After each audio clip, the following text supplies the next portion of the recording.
মুভিটা আমরা সবাই দেখছিলাম একটা বাস্তব একটা ঘটনার মতোই পুরো ফুললি মনে হচ্ছিল একটা রিয়েল লাইফ দেখছিলাম কংগ্রাচুলেশনস ভাইয়া it's a first film and it's an amazing job he did an amazing job Mehjabin আপুকে নিয়ে তো নতুন করে কিছু বলার নাই উনি সবসময় আমাদেরকে ভালো ভালো কাজ দিয়ে এসেছেন এখনও দিয়ে যাচ্ছেন I think the whole team even Monowar ভাই he was brilliant so I think সবারই এসে এই মুভিটা দেখা উচিত এবং ডিফারেন্ট মুভিদেরকেও আসলে আমাদের সাপোর্ট করতে হবে।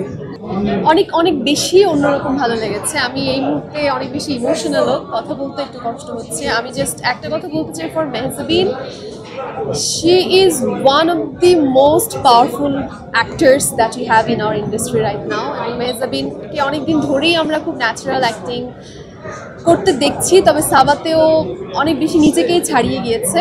সাবা যারা বানিয়েছেন মাকসুদ ভাই এবং যারা সাবার সাথে ছিলেন, কলাকুশলী যারা ছিলেন, মনোয়ার ভাই, সবাই যার যার জায়গা থেকে খুবই ভালো করেছে। দিন শেষে মা আর মেয়ের বা একজন মেয়ের জার্নি আমরা দেখেছি, অনেক বেশি অন্যরকম ছিল। আমি বলবো কেউ মিস করবেন না, সবাই অবশ্যই সাবা দেখবেন, মানে সাবাকেও দেখবেন যে মেহজাবিন সাবা হিসেবে কি অসাধারণ কাজ করেছে, পুরো টিম অসাধারণ কাজ করেছে। আমি জাস্ট ধন্যবাদ জানাবো আর সবাইকে বলবো সাবা অবশ্যই দেখতে আসা উচিত সবার।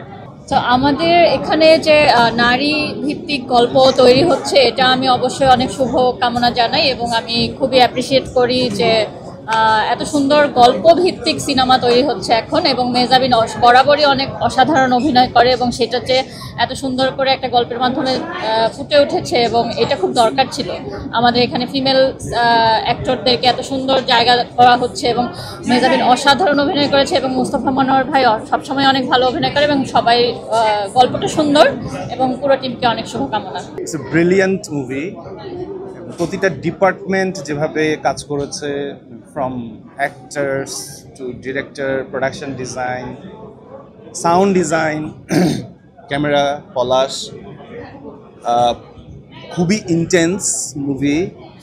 এবং স্পেশালি মেহজাবিন এবং রোকেয়া প্রাচীর অ্যাক্টিং দেখে আই এম মুভড। এবং এত কি বলবো ম্যাচিওর অ্যাক্টিং মেহজাবিন করেছে, এটা big round of applause for Mezzabin and Maksud Bhai. Should all come and watch Saba.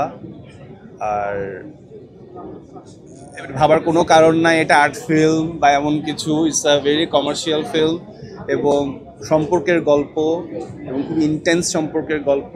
বিশেষ করে আমি শিওর এটা যারা নারীরা আছেন তারা তাদের মায়ের সাথে যে সম্পর্কের গল্প, এটা অনেক কানেক্ট করতে পারবেন। আর আমি বলবো যে you please come and watch Saba, অ্যান্ড এটা সবার দেখা উচিত এবং আমি শিওর কোনো না কোনো জায়গায় গিয়ে কানেক্ট করতে পারবো আমরা প্রত্যেকেই সাবার সাথে।